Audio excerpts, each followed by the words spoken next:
కాంగ్రెస్ పార్టీని ఈరోజు మేము బస్సు యాత్రలు చేసి కాంగ్రెస్ పార్టీని అధికారంలోకి తీసుకొచ్చినాం. గ్రూప్ వన్లో పోస్టులు అన్నీ అమ్ముకున్నారని మేమంటే ఒక ఆయన అంటాడు మీ దగ్గర ఆధారాలు ఏముంటాయని అంటాడు. గ్రూప్ వన్లో మొత్తం మెయిన్స్ రాసినటువంటి మంది 21,075 మంది, తర్వాత వీళ్ళు చెప్పింది 21,085 మంది, 10 మంది ఎక్కడి నుంచి వచ్చారు అని అంటే ఇవన్నీ ఏవి చెప్పారు. 3 కోట్లు అన్నారు కదా, 3 కోట్లకు ఆధారాలు చూపెట్టుని అంటుండ్రు. 3 కోట్ల అనే విషయం ఎవరన్నారు అంటే టాపిక్ డైవర్ట్ చేయడానికి 3 కోట్ల విషయం కాంగ్రెస్ పార్టీ తీసుకొని వచ్చింది. నిరుద్యోగులు ఎవరు 3 కోట్ల అనే అంశం ఎత్తలేరు. మేము అన్నది ఏంది, 10 మంది అభ్యర్థులు ఎక్కడి నుంచి వచ్చారు, దీనికి మీరు సమాధానం చెప్పాలి. రెండోది, తెలుగు మీడియం అభ్యర్థులు కనీసం 10 మంది కూడా సెలెక్ట్ కానటువంటి పరిస్థితి ఉంది. మరి ఎందుకు సెలెక్ట్ కాలేరు, దీనికి సమాధానం లేదు.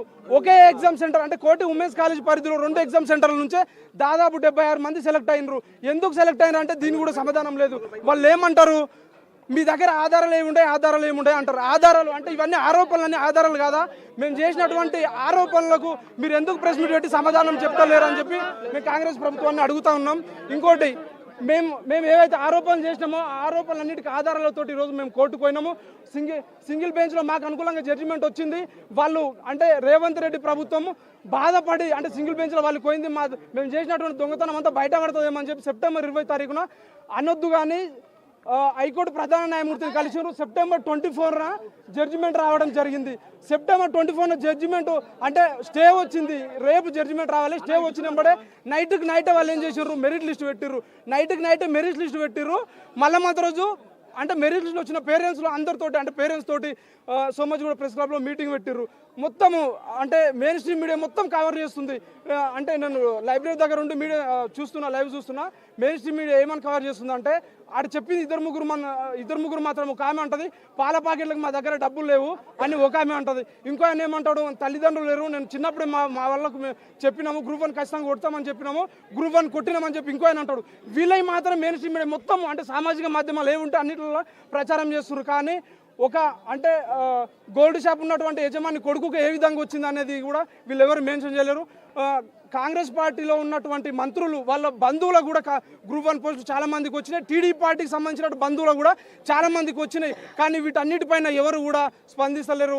మేము ఏవైతే ఆరోపణలు చేస్తున్నామో ఆరోపణలకు ఆధారాలు తీసుకురండి అని చెప్పి మాత్రమే వాళ్ళు చెప్తున్నారు. ఇంకొక విషయం, ఈరోజు నిరుద్యోగులందరం రోడ్ల మీద జీవో 29 కానీ మిగిలిన విషయాల కాడు కొట్లాడుతుంటే పోలీసులు మమ్మల్ని అరెస్ట్ చేసి లాఠీ దెబ్బలు చేస్తుంటే వాళ్ళకు సర్పంచ్ ఎలక్షన్లలో 46% రిజర్వేషన్ కావాలంట. మేము ఒకటే అడుగుతున్నాం, విద్య ఉద్యోగాల్లో వైద్యంలో 42% రిజర్వేషన్ అంటే మేమందరం మీతో కలిసి వచ్చేది.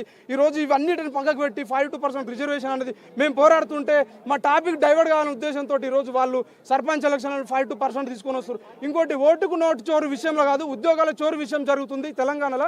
దయచేసి కాంగ్రెస్ ప్రభుత్వాన్ని ఒకటే చెప్తున్నాం, ప్రిలిమ్స్లోనే అక్రమాలు జరిగినాయి. దయచేసి గ్రూప్ 1 రద్దు చేసి ఇమీడియట్గా మొదటి నుంచి పెట్టాలి. లేని పక్షంలో నిరుద్యోగులందరం 35 లక్షల మంది నిరుద్యోగులందరం ఏకమై కాంగ్రెస్ పార్టీని గద్దె దించుతామని చెప్పి తెలియజేస్తున్నాం. నమస్కారం. ఈరోజు మా గ్రూప్ 1 విద్యార్థులకు మద్దతుగా వచ్చిన కవితక్కకి ధన్యవాదాలు. ఈరోజు నేను అడుగుతా ఉన్న పోలీస్ డిపార్ట్మెంట్ వాళ్ళని, అధికార పార్టీ వాళ్ళు వచ్చిన అద్దంకి దయాకర్ కానీ ఏ ఇతర అధికార పార్టీ వాళ్ళ చైర్మన్ వాళ్ళందరినీ వేరే అధికార పార్టీ వాళ్ళని తీసుకొచ్చి లోపలికి రాణిస్తున్నారు. అదే మాకు ఒక గ్రూప్ 1లో అవకతవకలు జరిగినాయి, మాకు న్యాయం చేయాలని కవితక్క వస్తుంటే పోలీస్ వాళ్ళు ఉత్సాహంతో ఎందుకు ఆపుతున్నారు అంటే మా నిరుద్యోగులు ప్రభుత్వానికి మా వల్లనే గెలిచారు కదా, మీరు మా మీదనే ఎందుకు కక్షపూరితంగా వ్యవహరిస్తున్నారు, మీరు కుట్రపూరితంగా. నేను అడుగుతా ఉన్న ప్రభుత్వాన్ని, ప్రజాప్రభుత్వం అని అంటారు కదా, ఇక్కడ మీ కాంగ్రెస్ పార్టీ వాళ్ళు వచ్చినప్పుడేమో పూలమాలలు వేసి కుర్చీలు వేసి కూర్చోబెడతారు. మా నిరుద్యోగులకు అన్యాయం జరిగినప్పుడు ప్రతిపక్షాలు ఎవరైనా వస్తే పోలీస్ మిత్రులను విజ్ఞప్తి చేస్తున్నా, మేము కూడా మీ సోదరులమే, ఎందుకు అట్లా ప్రవర్తిస్తున్నారని నేను అడుగుతా ఉన్నా. అదేవిధంగా 563 పోస్టులలో దాదాపు 90% ఇంగ్లీష్ మీడియం అభ్యర్థులే ఉన్నారు. తెలుగు మీడియం అభ్యర్థులు 10% కూడా లేరు. ఇది దేశ భాషలందు తెలుగు లెస్స అని అంటారు, ఇక్కడేమో తెలుగును తీవ్ర నిర్లక్ష్యం చేస్తారు. ఎందుకని మేము డిమాండ్ చేస్తున్నాం, రేవంత్ రెడ్డి గవర్నమెంట్ వచ్చిందంటే 2.5% ఓట్లు మెజార్టీతోటే వచ్చింది. అది మా నిరుద్యోగుల వల్లనే, మా నిరుద్యోగుల పుణ్యానం అని ఈరోజు మీరు రాజకీయ అనుభవాలు, మీరు సీఎం కూడా కలలో కూడా ఊహించుకోండి, మీ సీఎం పీఠంని ఇచ్చి మీ అధికార పార్టీని గెలిపించడం కదా. మా పైన ఎందుకు ఒక్క గ్రూప్ 1 కాదు కవితక్క గారిని మేము నేడుకునేది, గ్రౌండ్ లెవెల్లో 2 లక్షల ఉద్యోగాలని ప్రియాంక గాంధీ తోటి యూత్ డిక్లరేషన్లో అన్నారు. ఎక్కడ మీ జాబ్ క్యాలెండర్, ఎక్కడ మీ 2 లక్షల ఉద్యోగాలు? మేము అడుగుతా ఉన్నాం. రాహుల్ గాంధీ ఏమో కాశ్మీర్ నుండి కన్యాకుమారి వరకు రాజ్యాంగం రిజర్వేషన్లు అమలు చేస్తలేరని ఓ పెద్ద పాదయాత్ర చేస్తారు. తెలంగాణలో జీవో 29 తెచ్చి అసలే రిజర్వేషన్ లేకుండా చేస్తున్నారు. ఇది మీ ప్రభుత్వానికి సిగ్గుచేటని నేను డిమాండ్ చేస్తున్నా ఉన్నా. మీరు వస్తే లైబ్రరీకి అనుమతిస్తారు పోలీసు వాళ్ళు. మరి మా తరపున ఎవరైనా మాకు సపోర్ట్ ఇవ్వడానికి వస్తే మీరు ఎందుకు అనుమతిస్తలేదు? మీకు ప్రభుత్వం ఎందుకు భయపడుతుంది?